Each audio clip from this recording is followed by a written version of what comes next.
Welcome to AB23 channel.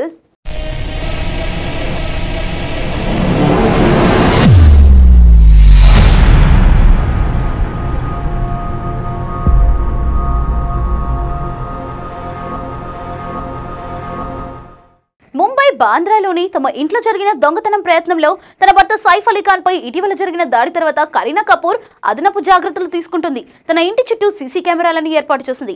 Permanent సెక్యూరిటీని ఏర్పాటు చేసుకుంది. తాజాగా కరీనా కపూర్ తన తండ్రి రణధీర్ కపూర్ 78వ పుట్టినరోజు వేడుకకు వెళుతున్నప్పటి ఫోటోగ్రాఫర్ ఇంటర్నెట్ లో వైరల్ గా మారింది.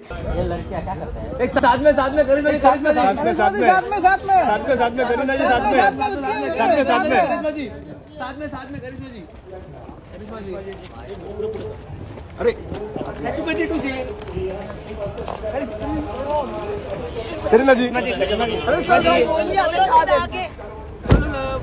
కరీనా కొన్ని ఫోటోలకు పోజులు ఇచ్చిన తర్వాత తన కుమారులు తైమూర్ జహ్లా ఫోటోలను తీయొద్దని ఫోటోగ్రాఫర్లను రిక్వెస్ట్ చేశారు.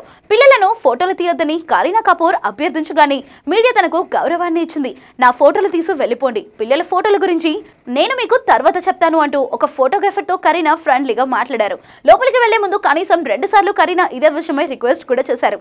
లాస్ట్ మంత్ లో సైఫ్ కరీనా భద్రతా కారణాల దృష్ట్యా మీడియా వ్యక్తులు ఫోటోగ్రాఫర్లు తమ పిల్లలను ఫోటోలు తీయొద్దని ఇంటి బయట గుమిగూడవద్దని కోరుతూ ఒక ప్రకటన విడుదల చేశారు. అయితే ఈ జంట కార్యక్రమాలకు హాజరైనప్పుడు ఫోటోలు తీసుకోవడానికి ఎలాంటి అభ్యంతరం లేదని చెప్పుకొచ్చారు. జనవరి 16న దొంగతనానికి ప్రయత్నించిన సమయంలో సైఫ్ వారి బాంద్రా నివాసంలో 6 సార్లు కత్తిపోట్లకు గురైన తర్వాత ఇది జరిగింది. ఈ కేసులో అరెస్టుల గురించి తెలిసిందే. ఓ మీడియా ఇంటర్వ్యూలో సైఫ్ అలీ ఖాన్ మాట్లాడుతూ, నేను రక్తంతో తడిసి ఉన్న సినిమా సీన్ అది. దాడి సమయంలో గోడపై ఉంచిన 2 డెకరేటివ్ కత్తులను తీసేశాము. తైమూర్ నన్ను అలాగే చూస్తూ ఉన్నాడు. నేను రక్తంతో తడిసిపోయాను. ఇంటి పనివాడు హరి సహాయం చేస్తూ 2 కత్తులు పట్టుకుని ఉన్నాడు. కాబట్టి ఈ సీన్ విరోచితంగా ఉంది. కనీసం ఆ క్షణంలో అతన్ని పట్టుకుందామని అన్నాను. కరీనా, వద్దు, బయటకు వెళ్దాం, ఎందుకంటే మిమ్మల్ని ఆసుపత్రికి తీసుకెళ్లాలి.